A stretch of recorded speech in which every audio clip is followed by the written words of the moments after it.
It's April 3rd, 2023, the warmest day so far this year. It's finally going to reach 60 degrees. I only lost one colony all winter long. It was because they ran out of honey and I didn't catch it. So it's like less than a 1% loss for the winter. And if you watch my videos, you see that I had a lot of small colonies. I had colonies that were so small, they couldn't keep the eggs warm enough to create larvae. So they didn't really make any progress. So here it is warm enough now. I only had 6 of those colonies. I took 38 of my large colonies to a different location. So I still had a few large colonies to work with. I took this area right here. This is one area where I have honeybee colonies. I was able to take 6 colonies where I took the queen and the bottom deep to a different location. And then I put the queen in those small colonies in a cage, and I'm going to show you in a minute. She's in a cage and she's in a medium, and I put it on top of the medium from the other colony that had a lot of bees. And number 83 ended up with not very many bees. It was over here. And 142 ended up with a lot of bees. So what I did is I reversed the two and I put them side by side, so hopefully they'll gain some bees here, enough to start doing brood when I let that queen out of the cage here in a day or two. But anyway, I didn't touch 16. 172 I split, and this right here is 162. I split that one. I split 132. I split 142, I split 83, and I split 50. And I took 6 colonies. I took those 6 colonies to the other location where I have my bees that I took back there last week. And I don't have a video of that, but trust me, I have 44 colonies at another location. I'm going to pause this and I'll show you what I did. Okay, I opened up number 50. And this actually has queen 42 in here. So I'm going to take this bottom deep out here in a few days when I release that queen. And 50 deep is going to go back to the other location where colony 50 is. But it's too early in the year for me to take frames of brood out and put them in the other colony, because most of the bees in this colony are workers. So what I have done is I separated the colony deeps in half, and the 50 deep had a lot of bees in it. And as I was doing that location, and I had the other deep from 50 sitting here on my hive stand, and I took the medium from 50 and I put it there and made sure the queen was in there, put a screen on it, and I strapped it and I put it on the truck. So where is, right here. Here's queen 42. She's in a cage, and I'm going to leave her in there for a few days. Sometimes they die in a cage, but she's still alive. And this colony is considerably larger than it was before I put it on the other colony. So if I had done nothing, the colony would have died out because they were not successful at doing brood. The queen kept laying, but there was not enough bees in that colony to make those eggs warm enough to turn into larvae. They were dying.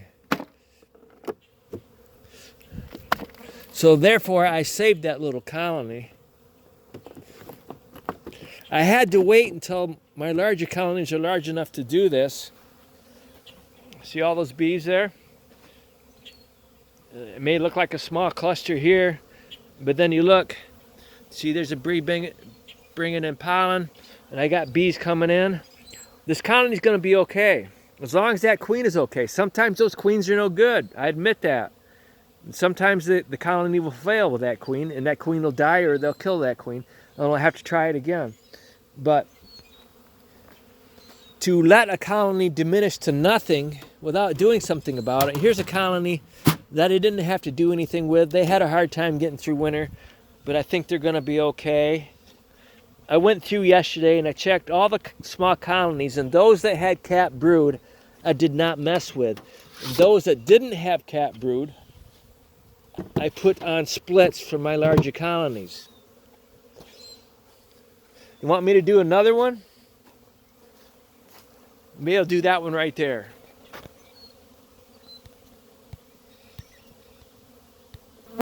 Okay, here's another colony.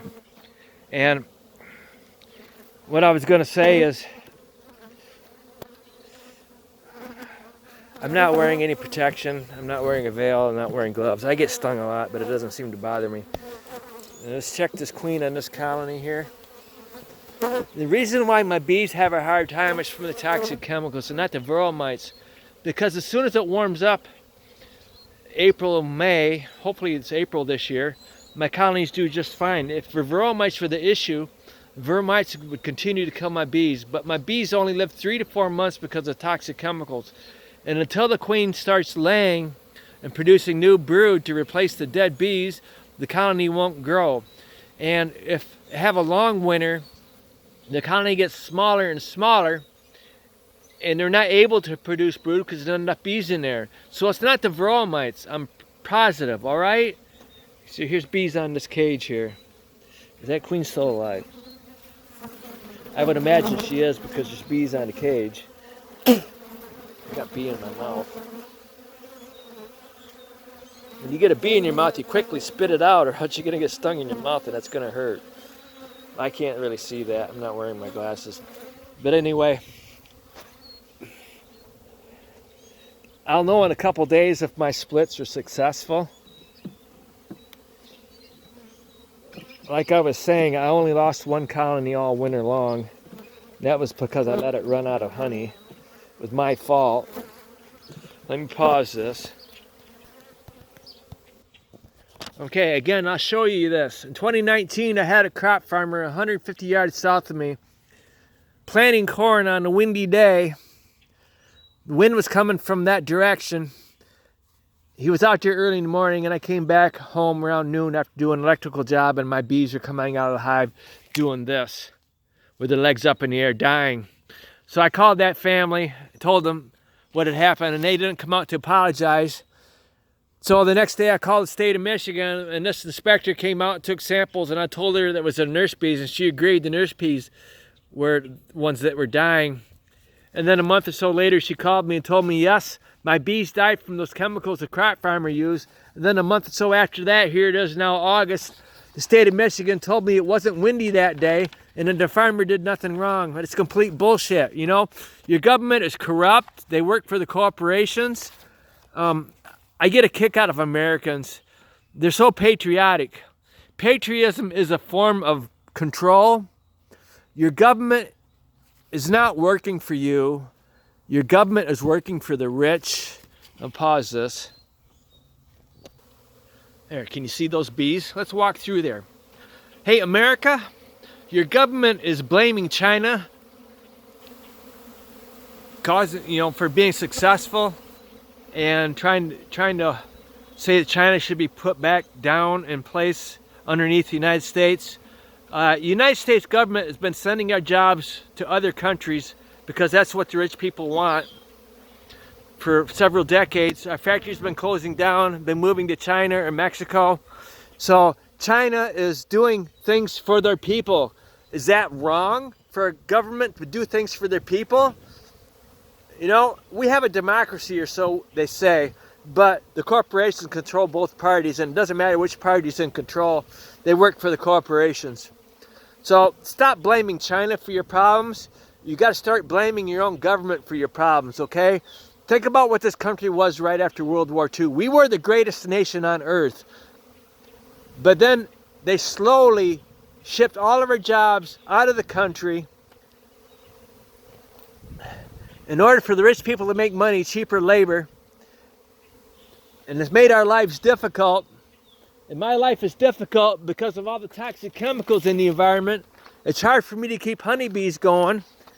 I have proof right here. The toxic chemicals kill my honeybees. And at low levels, the toxic chemicals are in my hives right now. Okay? In order for me to be successful at this, I have to work my ass off. And I am more successful than anybody else on YouTube up north, okay? You can keep colonies down south and keep that queen land and be more successful. But when you're up north and that queen doesn't lay, stops laying, and all you have left is the bees left in that hive for winter, they have to stay alive in order to make it through winter. And when those toxic chemicals are in the hive, they only live 3 to 4 months instead of 5 to 6, okay? It's a proven fact. I have proof. The toxic chemicals have been killing my bees. I don't know what more I can say. And your government is not on your side. Your government's on the side of the corporations. And stop thinking that Russia or China are your enemies. Your enemy, your number one enemy, is the United States government, because they're not working for you. They're working for the rich, okay? Thank you.